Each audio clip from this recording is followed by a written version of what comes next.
Oh. Left face.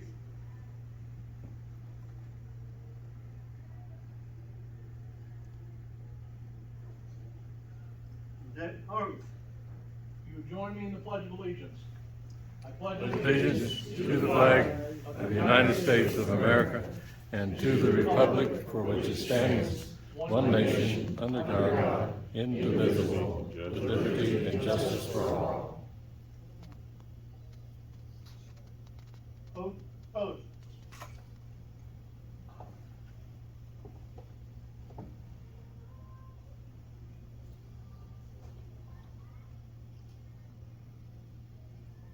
Order. With us on the 17th of September, 1787, when he walked out of Independence Hall in Philadelphia upon the adjournment of the Constitutional Convention. Can we keep it? And we'll get back to that. All of us can write a story about our lives, and I would imagine that all of our stories are filled with opportunities that can only be realized in this nation because of the freedom it provides.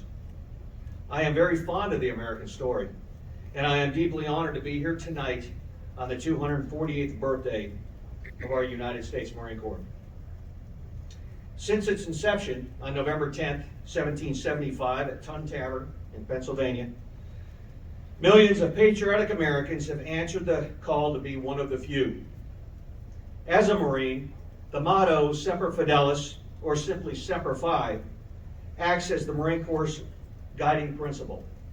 The Latin phrase was adopted in 1883 and translated means always faithful. It guides every Marine to remain faithful to several things: to freedom and the Constitution, to each other and the mission at hand, to God, our great country, and the Marine Corps.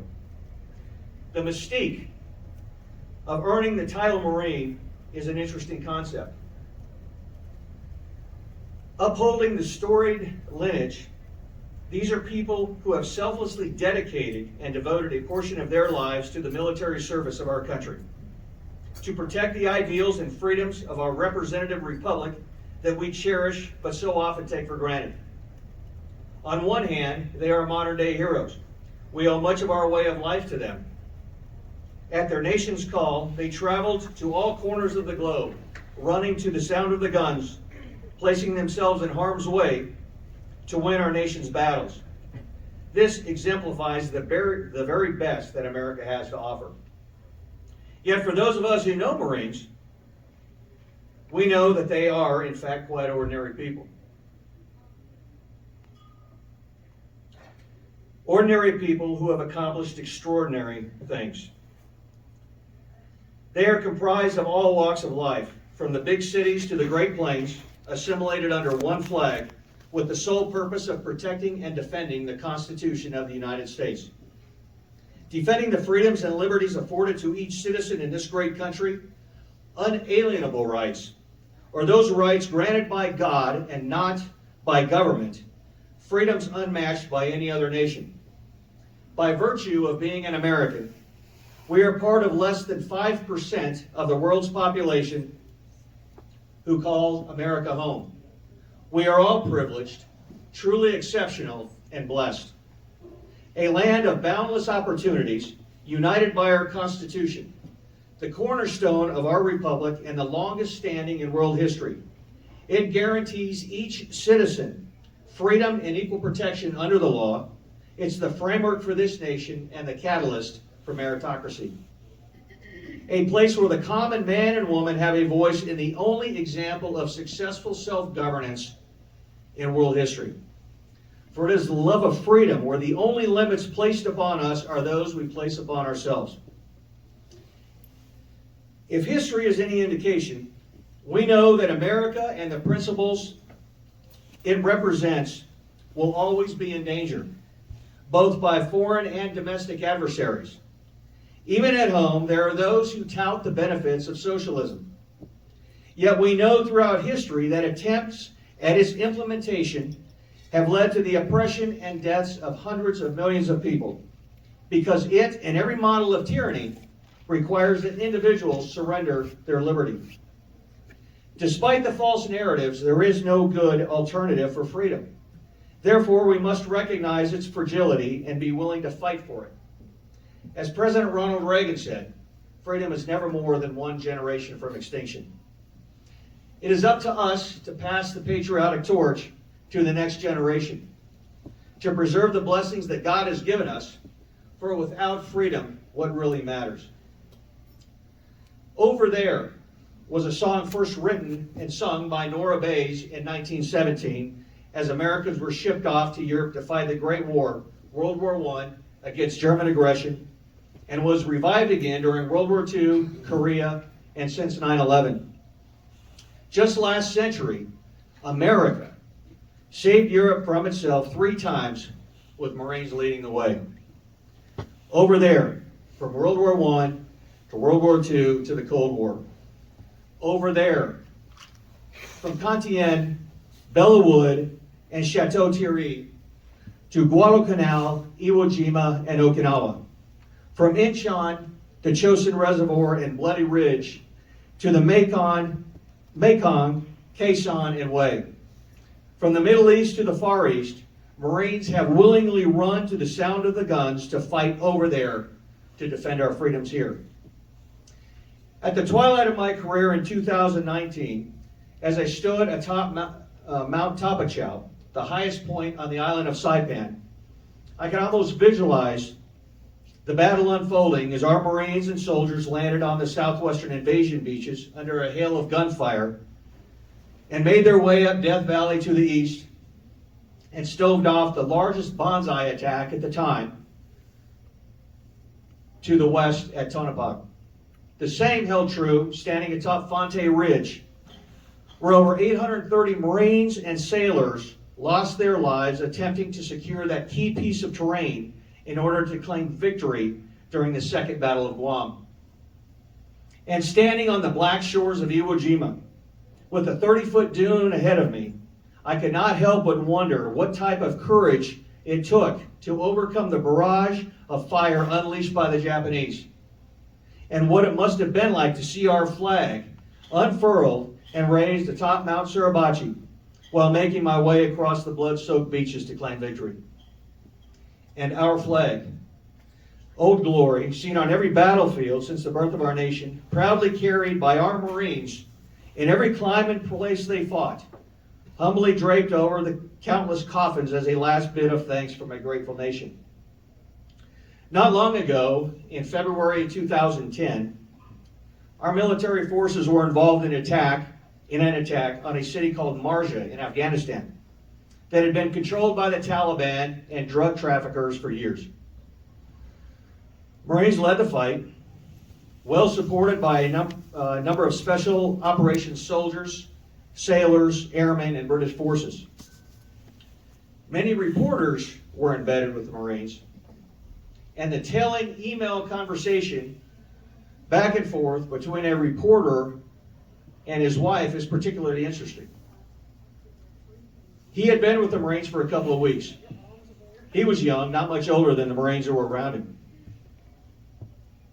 He would sit at night and email his wife about some of the Marines prior to crossing the line of departure to kick off the attack. And he wrote to his wife, "You know, I'm not so different from these guys. We talk about sports, we talk about cars, we talk about video games. I'm not so different from the Marines. They're just ordinary people." Then the attack kicked off. And after a couple of days, one morning, they were sitting inside the compound, and just a few feet away, the impact of automatic weapons fire and shrapnel from rocket-propelled grenades suddenly tore up the ground around them. And in that moment, the Marines grabbed the rifles. Since the foundation of the Corps in Tun Tavern, 1776. Due to that, it can be used. The Marine Corps Officers Corps, the Mameluke sword, is where From the Shores of Tripoli in our hymn comes from. It was presented to Lieutenant Presley O'Bannon upon driving the Barbary pirates out of Tripoli. Tonight, we will be using a NCO sword to cut the cake. Please bring in the cake.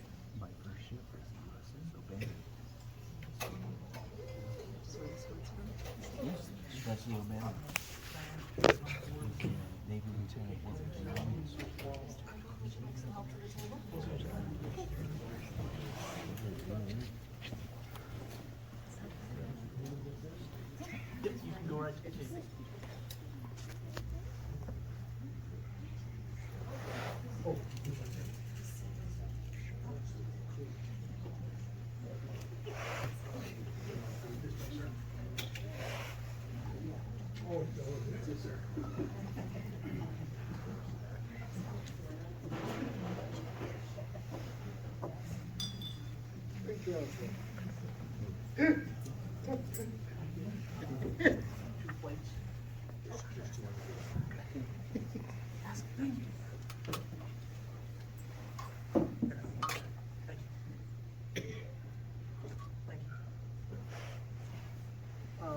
Mr. Richards, if you would mind reading the ceremony. I'll do the best I can. I had to borrow a set of glasses, but we'll get there. It's customary at the Marine Corps birthday celebration worldwide to cut traditional cake in celebration of the birth of our illustrious Corps. The first piece of cake is given to our guest of honor.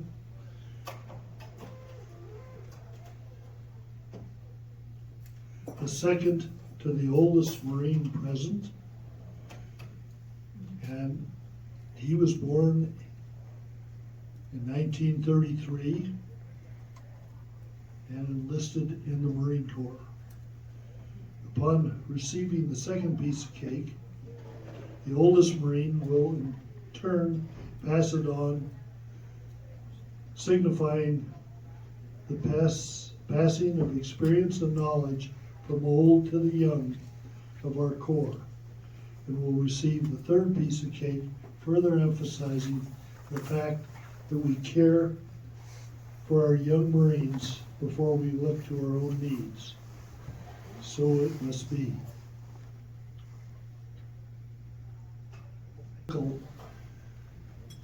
Came down from Billings as a recruiting NCO and recruited me into the Marine Corps. Thank you, Larry.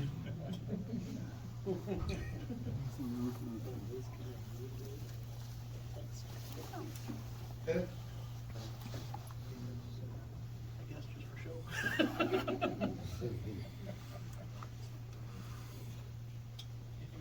First bite, sir. Does it get milk? Coffee? Greg, you'll get yours later.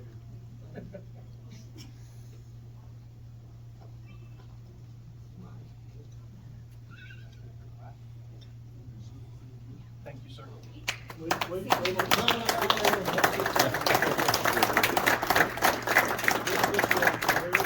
it in. There we go. One more. Somebody shut his eyes. Well, that was good. Thank you.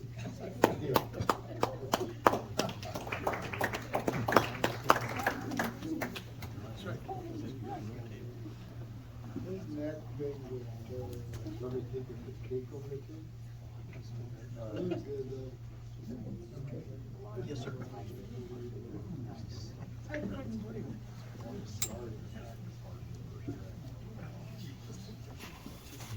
There were approximately 58,220 Americans killed during the war in Vietnam.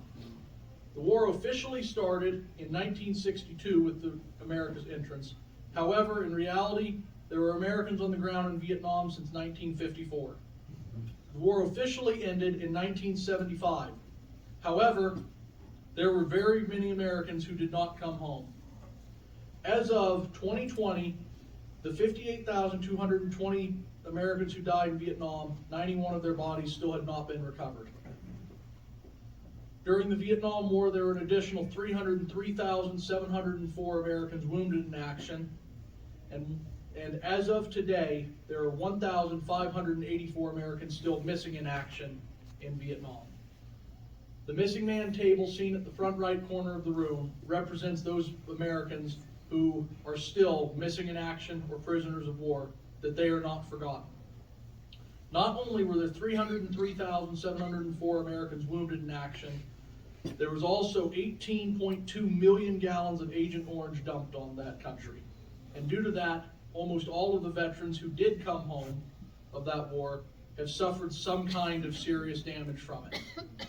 While it may not have been our country welcoming you home 50 years ago, on behalf of myself and the United States Marine Corps, I would like to express a thank you and a welcome home.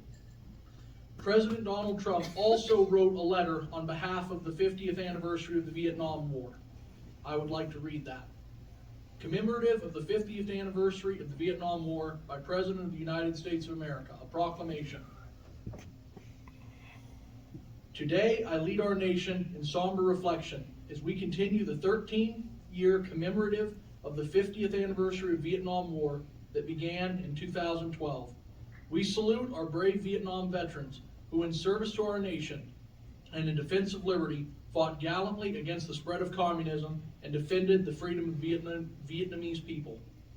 50 years ago, in 1967, nearly 500,000 American troops served in South Vietnam, along with approximately 850,000 troops of our allies. Today, during Veterans and Families Month, and as the federal government observes Veterans Day, I am in Vietnam alongside business and political leaders to advance the interests of America and to promote peace and stability in the region and around the world. I cherish this opportunity to recall with humility the sacrifices of our veterans made for our freedoms and our nation's strength. During this commemorative of the 50th anniversary of the Vietnam War, we embrace our responsibility to help our Vietnam veterans and their families heal from the heavy toll of the Vietnam War. We remember the more than 58,000 whose names were memorialized on black granite wall in our nation's capital for having borne the heaviest cost of war. We also pay tribute to the brave patriots who suffered as prisoners of war. And we stand steadfast in our commitment not to rest until we account for the 1,253 heroes who have not yet returned to American soil. To ensure the sacrifices of the 9 million heroes who served during this difficult chapter of our country's history are remembered for generations to come, I signed into law the Vietnam War Veterans Recognition Act of 2017, designating March 29th of each year National Vietnam War Veterans Day. Throughout the commemoration of the 50th anniversary of the Vietnam War, every March 29th thereafter will honor those who answered our nation's call to duty. We vow to never again confuse personal disapproval of the war with prejudice against those who honorably wear the uniform of our armed forces.